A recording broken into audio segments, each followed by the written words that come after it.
Miguel Indurain this morning getting ready for today's stage 9 after his magnificent win in the time trial yesterday. Shamaluddin Abdushaparov, the sprinter who astonished everyone by finishing 7th yesterday, he wears the green points jersey. While Laurent Fignon, whose time trial moved him from 21st to 14th overall, a Frenchman in France on Bastille Day. The cheering, however, is for Greg LeMond, very popular in France because he speaks the language, rides for a French team, and wins the Tour. Jean-François Bernard, yesterday was a beginning, a rebirth for this once great rider, while for Eric Breukink it was an end to his streak of time trial wins and to his hopes of leading the race. He told us what went wrong. I was feeling very good, still at the top of the hill. And I thought after that it's not so difficult anymore, but then the last 8 kilometers was a lot of wind. And I forced a little bit too much on the last hill, I think. In the last few days, the Tour has traversed much of northern France. Today's stage 9 takes the riders west from Alençon to Rennes, where the region of Brittany begins.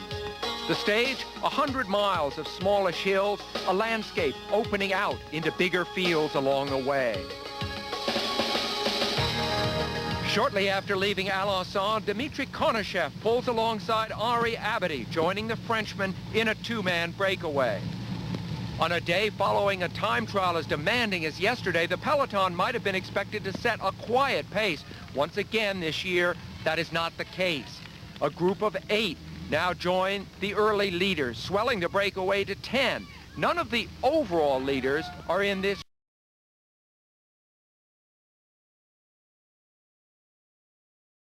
group, but sprinters such as Laurent Jalabert, Johan Brunel, Edwin van Hooydonk are here, perhaps thinking ahead to the likelihood of a sprint finish at the end of this short stage. LeMond there has got a little bit more space around him. You very often find this when you're the yellow jersey of the Tour de France. The riders are a little bit too scared to get close to you because they're always worried about knocking you off, and that is the advantage of being the top man. There is Fignon coming alongside LeMond there, just glancing across, Greg having a quick word with him. But somebody does get knocked down, extending the unfortunate streak of injuries we've seen this year. Marino Alonso of Indurain's Banesto team. I don't think this breakaway is going to get picked up again today because the lead is over 2.5 minutes now, and what glimpses we've had of the main field, there is no reaction as yet.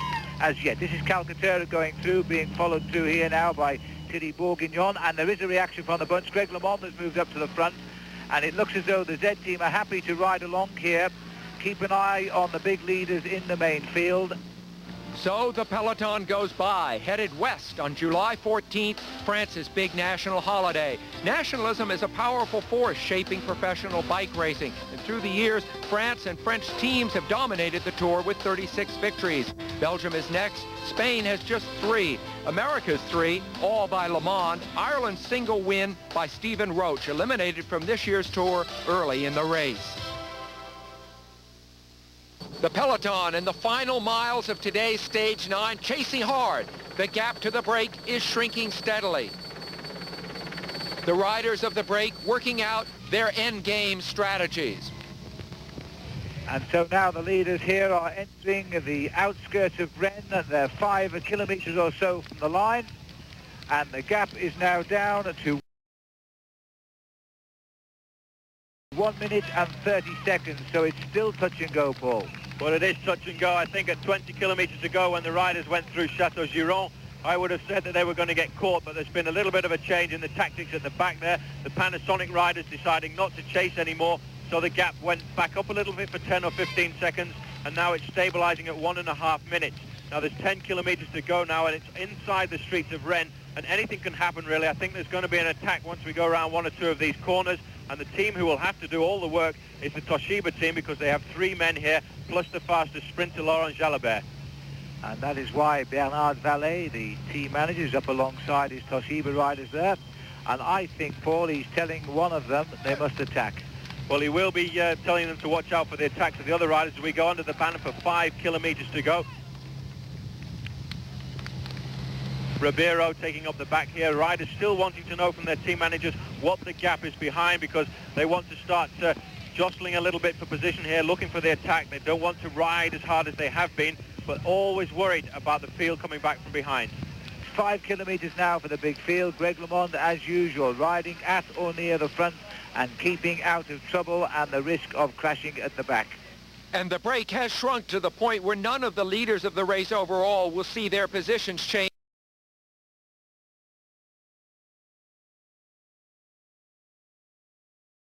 today, while now the break group is beginning to split up. Everybody really getting nervous. This is a tense time. They've all been together as friends up until now for the length of time the breakaway has been away. They've been working together for one goal, and that's to get to the finish in front of the peloton. Now they become enemies when they have to decide if they can jump away from each other. As they come into the finishing straight now, they're launching the sprint, and difficult to see who's leading out here. It looks like Ribeiro has pulled away from the front of the bunch in the last few seconds of the race, and he's going like an absolute train. Ribeiro has gone off the head of the group. We've never had a stage winner from Brazil in the Tour de France before, and he's gone for it now. He may not be French, but he rides for a French team, and I think he's going to sneak this one right on the line. And Brazil, and there's a turn-up for Bastille Day. It's a French team, but is he going to hang on now? As Konicek comes on the left, and the Mauro Ribeiro in the middle, and right on the line, he gets it. My goodness me! The peloton, it's race now for 11th place, and they are strung out momentarily with the Belgian Lotto team at the front, 35 miles an hour on the streets of Rennes. We expect Johan Museeuw, here he goes on the left of our picture now to try and lead them home. And coming at him too is Etienne de Wilde, the winner the other day rather. De Wilde on the right, Museeuw just takes him.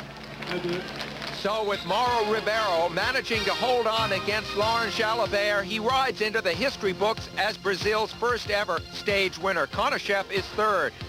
The overall standings remain roughly the same, with LeMond on top and Breukink and the remarkable Abdushaparov just over a minute back. Bunyo and Delgado are around 4 minutes back. Chiappucci was hurt by yesterday's time trial. Andy Hampston is waiting for the mountains. And in the mountain jersey, Belgium's Peter de Klerk. This competition will get serious in the Pyrenees on Thursday.